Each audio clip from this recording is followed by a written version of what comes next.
केंद्रामध्ये NDAचं सरकार आहे. माननीय या देशाचे यशस्वी प्रधानमंत्री नरेंद्र मोदीजींच्या नेतृत्वाखाली या देशामध्ये NDAचं सरकार, त्याचबरोबर राज्यामध्ये देखील महायुतीचं सरकार, माननीय मुख्यमंत्री देवेंद्र फडणवीस साहेब असतील, उपमुख्यमंत्री एकनाथ शिंदे साहेब असतील, त्याचबरोबर या उल्हासनगर महानगरपालिकेमध्ये सुद्धा महायुतीचंच सरकार जे आहे, सत्ता जी आहे ती बसली पाहिजे ही इच्छा जी आहे प्रत्येक कार्यकर्त्याची होती. जरी आम्ही निवडणूक वेगवेगळ्या लढलो तरी या उल्हासनगर महानगरपालिकेमध्ये जर आपण आकडे बघितले की इथे विरोध करायला विरोधक सुद्धा शिल्लक नाही अशी परिस्थिती जी आहे शिवसेना आणि भारतीय जनता पार्टीची या ठिकाणी आहे. आज या ठिकाणी आनंद होतोय की आज माननीय मुख्य नेते उपमुख्यमंत्री एकनाथ शिंदे साहेबांच्या नेतृत्वाखाली आणि त्याचबरोबर रवींद्र चव्हाण साहेबांच्या नेतृत्वाखाली या उल्हासनगर म्युन्सिपल कॉर्पोरेशनमध्ये महापौर पदासाठी सौ निकम मॅडम आणि त्याचबरोबर उपमहापौर पदासाठी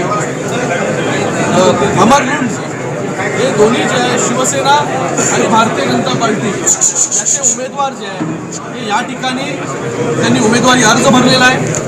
या Ulhasnagar municipal कॉर्पोरेशनमध्ये Shiv Sena, Bharatiya Janata party, Sai party, Vanchit Bahujan आघाडी, RPI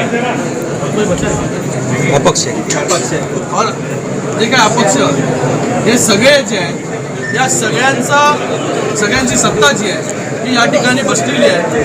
विरोधक जे आहे या उल्हासनगर म्युन्सिपल कॉर्पोरेशनमध्ये जे आहे आता विरोधक शिल्लक जे आहे ते राहिलेलं नाही.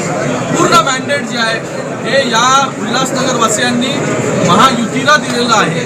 म्हणून आज महायुतीचे दोन्ही उमेदवारांनी या ठिकाणी उमेदवारी अर्ज दाखल केलेला आहे. येणाऱ्या 3 तारखेला या उल्हासनगर म्युन्सिपल कॉर्पोरेशनमध्ये शिवसेनेचा महापौर बसेल आणि त्याचबरोबर भारतीय जनता पार्टीचा उपमहापौर या ठिकाणी बसेल आणि भविष्यामध्ये चांगलं काम या उल्हासनगर म्युन्सिपल कॉर्पोरेशनमध्ये ही दोन्ही मंडळी आहेत. त्याचबरोबर सगळे नगरसेवक जे आहेत ते या ठिकाणी नियुक्त करतात. महापौर उपमहापौरचा फॉर्म्युला किती वर्षाचा ठरलेला आहे? आत्ता बघा, महापौर शिवसेनेचा झालेला आहे, उपमहापौर भारतीय जनता पार्टीचा झालेला आहे.